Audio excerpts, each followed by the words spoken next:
Os relatos aqui narrados por mim são ditos reais por aqueles que os escrevem. Eu não os leio antes. Portanto, a sua surpresa é também a minha. Mas antes de começar a contar os relatos, se inscreva no canal, dê o seu like e ative o sininho para você receber notificações de todos os vídeos que eu faço. Vou chamar a vinheta e a gente começa.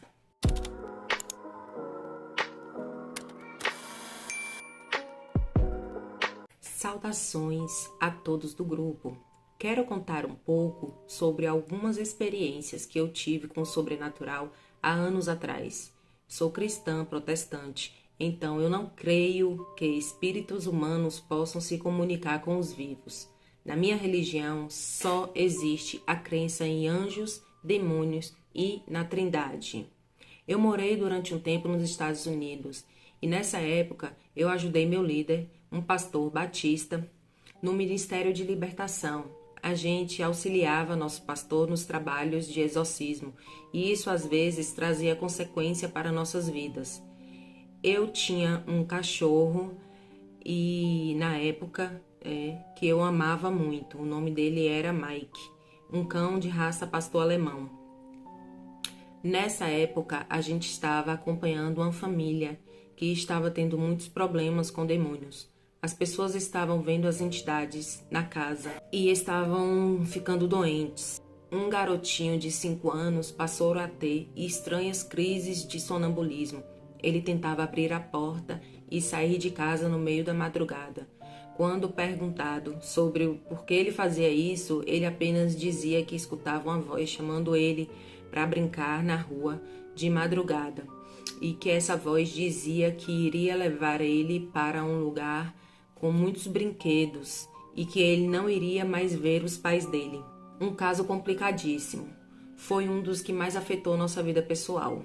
Voltando ao cachorro agora. Esse meu cachorro era meu amor. Dormia em um tapete no meu quarto, no pé da minha cama. Um dia a gente tinha voltado de uma visita dessa casa e eu nem estava me preparando para dormir. Estava fazendo as minhas orações para repreender qualquer coisa que pudesse ter me acompanhado. A gente tinha que fazer isso sempre. Meu cachorro começou a choramingar e se encolheu todo. Eu vi meu cachorro daquele jeito e me arrepiei. Senti um cheiro sutil de enxofre. Para quem não conhece, o enxofre é um elemento químico. Ele não fede nem cheira. É um cheiro suave, mas muito peculiar. É o cheiro de enxofre. E depois daquela brisa com aquele cheiro bem suave do enxofre, veio a energia da entidade. Não sobrou um pedaço no meu corpo que não estivesse se tremendo todo. A primeira coisa que eu pensei foi no meu cachorro. Ele estava apavorado. Quando ele começou a latir, meu coração quase saiu pela boca. E aí eu vi a criatura. Não estava em forma humana, parecia um bicho, como um animal quadrúpede, sob 2 patas. O pavor do meu cachorro me fez reagir. Saí do choque, peguei minha Bíblia e apontei na direção daquela aparição. E comecei a orar para expulsá-la. A luz do meu quarto começou a oscilar e eu clamei a Deus pedindo que Ele não permitisse que a luz se apagasse. A criatura não disse nada, não fez nada, apenas ficou me encarando por alguns minutos enquanto eu orava e expulsava. E depois a imagem daquele ser foi desaparecendo. O ar ficou leve de novo, mesmo assim eu não consegui dormir naquela noite.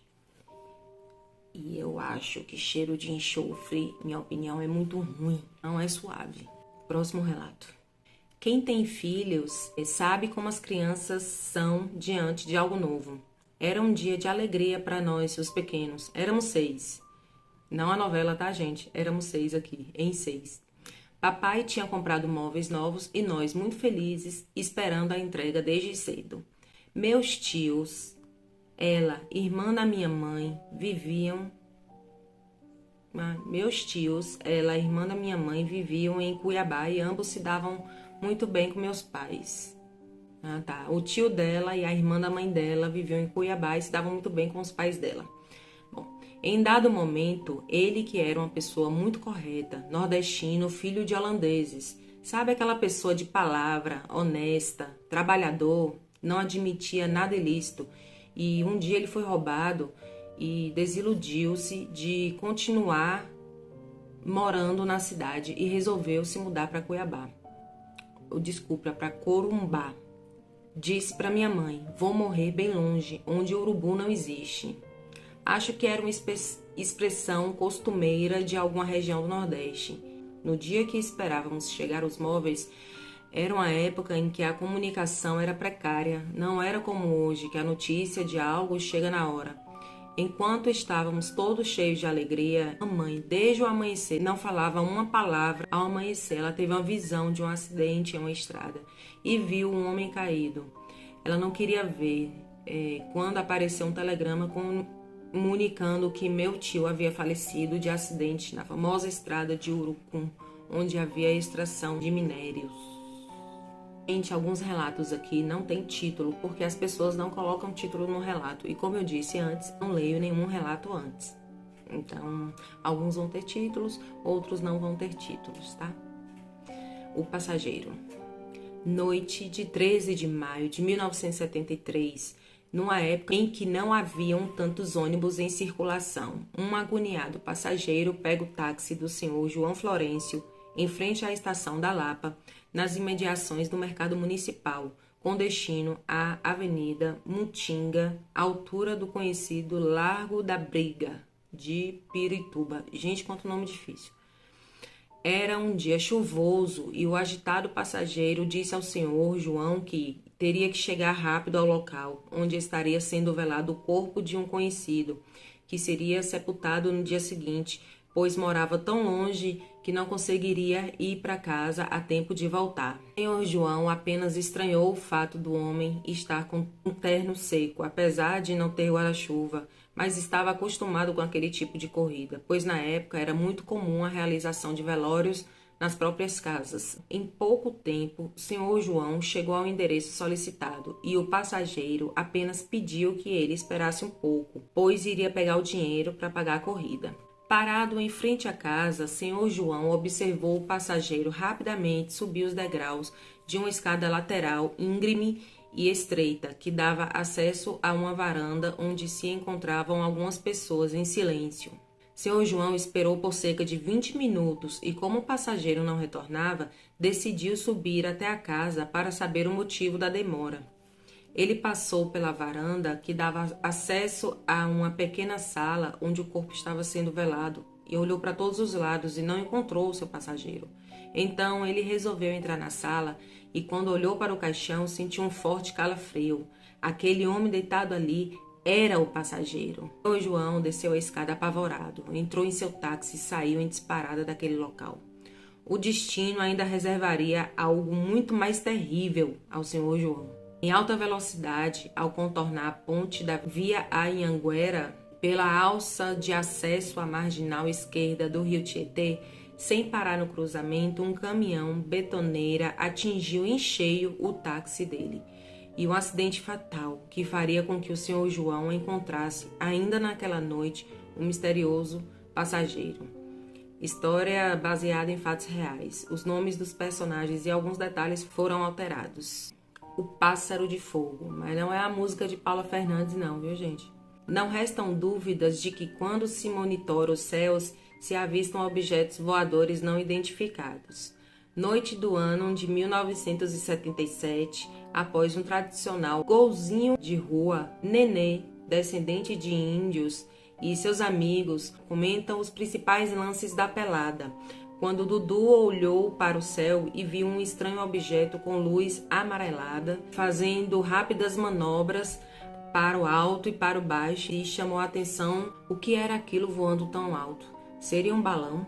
Não poderia ser, o objeto se movimentava numa velocidade vertiginosa e, apesar de estar a uns 100 metros de altura ou mais, dava para deduzir que sobrevoava a região da rua Custódio Serrão, que fica a uns 2 quarteirões acima da rua Gustavo de Lacerda. Os garotos levantaram várias hipóteses envolvendo um possível helicóptero, um disco voador, uma estrela ou até mesmo um cometa. Até que um dos meninos, Pereira, de 13 anos de idade, disse assim: "É uma pipa gigante com uma lanterninha de vela amarrada na ponta da rabiola. Só pode ser do Cirão. Ele é o único que sabe fazer isso." Ciro Mendonça Paixão. Cirão. uma lenda viva da vila de Jaguará. Não tem acento.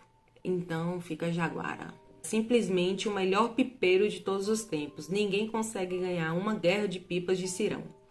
Carlinhos, outro garoto da turma, contestou dizendo o seguinte: não é possível. Nessa velocidade o vento apagaria a vela e essa lanterna é grande demais para ser de uma pipa.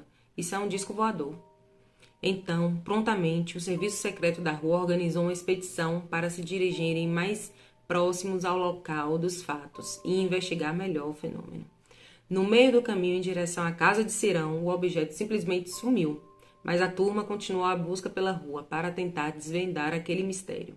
Foi então que, ao passar na frente da casa de Nenê, o mesmo viu sua avó no portão, a dona Guaciara, e perguntou: vovó, a senhora viu aquela luz no céu? O que será aquilo? Em tom bastante apreensivo, dona Guaciara assim respondeu ao neto: esse grande espírito, pássaro de fogo, ele vem mostrar o caminho para a alma que está partindo. Pelo sim, pelo não, a equipe de investigação foi até a casa de Cirão para ver se ele era a causa daquele misterioso objeto voador não identificado.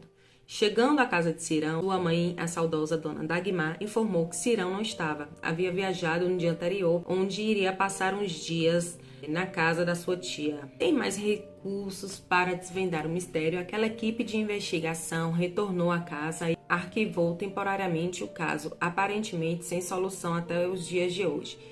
No dia seguinte, já na escola, não se falava outra coisa entre a turma, pois vários alunos também viram no céu o misterioso objeto iluminado. Momento em que chegou a Eliana, uma aluna da sexta série, e veio avisar a turma que, infelizmente, havíamos perdido um de nossos amigos, que havia falecido na noite de ontem e que seu velório estava acontecendo no cemitério da Lapa, onde seria o seu sepultamento. Dudu, meio assustado, perguntou: mas o que aconteceu? Então assim respondeu: fazia tempo que Paulo estava na cama entre a vida e a morte. Disseram que ele faleceu enquanto dormia. Há anos ele lutava contra um terrível câncer. Passados mais de 40 anos, não se tem notícia alguma de alguém que tenha avistado o pássaro de fogo sobrevoando na noite dos céus da Vila Jaguara. Todavia, então, chegando às férias escolares e quase todos os dias podemos ver pela rua onde a lenda viva Cirão tem uma loja de pipas, empinando aos 64 anos de idade na companhia de seus filhos e netos. E agora, menino Reinaldo quer saber: você acredita em discos voadores? Sim, claro que sim, com certeza, menino Reinaldo. Relato de um coveiro. Eu trabalhei no cemitério Jardim da Saudade, em Londrina, por 25 anos. Trabalhei como coveiro. Uma certa feita, fui fazer um enterro e uma senhora japonesa me chamou de lado e me ofereceu uma caixinha de joias. E eu não aceitei, pois não era permitido pegar nada de ninguém. Ela tornou a oferecer, dizendo que aquilo ia ser a destruição da família dela. Para minha surpresa, no dia seguinte, voltei no túmulo e aquela senhora já estava enterrada ali, faziam 3 meses. Aí alguém foi e respondeu esse relato desse rapaz. Eu acredito, na minha família aconteceu com a tia minha. Ela foi ao cemitério, acendeu umas velas, só que depois que ela e a amiga dela já estavam saindo para ir embora, minha tia viu em um túmulo umas flores muito bonitas. Aí ela resolveu pegar uma e levar para casa. Só que à noite ninguém dormiu na casa da minha avó, pois o dono ou a dona dessa flor, né, no caso, não deixou ninguém dormir. Atentou a noite inteira, queria a flor que minha avó tirou lá do túmulo. Quando deu 6 horas da manhã, estava batendo portas, as louças da casa da minha tia se batiam, acho que fazendo barulho, né? Só pode. Minha tia tomava beliscões e aí deu 7 horas da manhã, ela foi até o cemitério devolver aquela flor que ela tinha pegado e só assim ela e minha avó tiveram paz. Isso aconteceu com a tia minha e é de verdade. Ela não entra em cemitérios.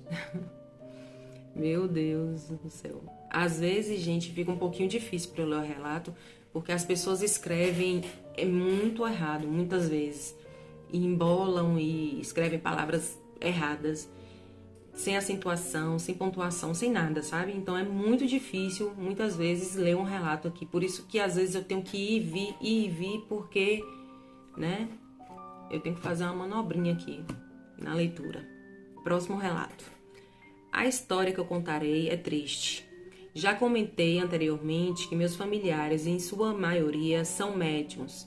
Logo, muitas pessoas os procuravam para obter esclarecimento e até auxílio sobre coisas sobrenaturais.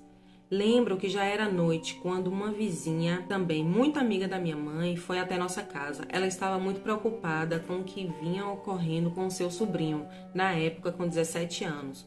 Contou que tudo começou depois de uma discussão que este rapaz teve com a mulher, em que ela o chamou de moleque, irresponsável, etc, etc. Nessa troca de ofensas, ele disse que ela era fedorenta e parecia um sapo. Meu Deus. Pessoas que presenciaram a briga disseram que ela esbravejou o garoto. Você verá quem é fedorento e com a aparência de sapo.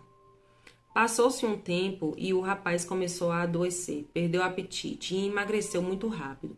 Surgiram bolhas em todo o seu corpo que arrebentavam e o líquido que tinham deixava com um cheiro fétido. De uma hora para outra, ele, que era saudável, perdera a vitalidade e definhava dia a dia. Os médicos não encontravam a causa para as lesões cutâneas que o levaram a desenvolver uma infecção muito séria. A amiga da minha mãe, tia desse garoto, contou que a última vez que foi visitá-lo, ele estava com o corpo tomado por chagas. Tamanha era a dor que ele não conseguia mais ficar em pé, só agachado, de cócoras mesmo. Nossa! Minha mãe disse-lhe que era algo de origem espiritual e bem séria era a situação. A vizinha comentou que pensara a mesma coisa, mas os familiares não acreditavam nessa hipótese. Bem, em outro momento, essa amiga de minha mãe retornou em nossa casa. Chorou muito, contando a minha mãe que acordara de joelhos em frente à cama, pois sonhara que este sobrinho estivera ao lado de seu leito, a chamando, pedindo ajuda para se libertar. Ela falou que foi nítido que se deram as mãos e rezaram juntos, até uma luz o envolver, ele sumir e ela acordar fora da cama. Na mesma manhã, ele faleceu. Ela recebeu um telefonema informando isso durante a madrugada. Foi aí que ela entendeu o porquê do sonho com ele. Ajudou a fazer a passagem do mundo físico para o plano espiritual. Era o espírito dele em seu quarto a pedir o auxílio. Muito tempo depois, ela, a vizinha, relatou que contaram para outros familiares que a mulher com quem o rapaz discutiu dissera para conhecidos em comum que já esperava que algo ruim acontecesse com ele. É osso, viu, gente? Cuidado. Tem muita gente ruim. O caçador de relíquia e a boneca da pequena Jandira é o título desse relato. Eu sempre gostei de relíquias e como vivo sempre viajando, vejo uma casa abandonada na beira da estrada e já vou fazer minha garimpagem. Sempre encontro objetos antigos, utensílios domésticos, livros, selos, etc.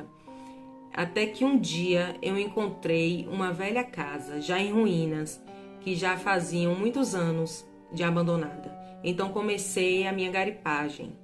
Encontrei muitas coisas interessantes. Em um canto do cômodo, encontrei uma velha boneca de porcelana em perfeito estado de conservação.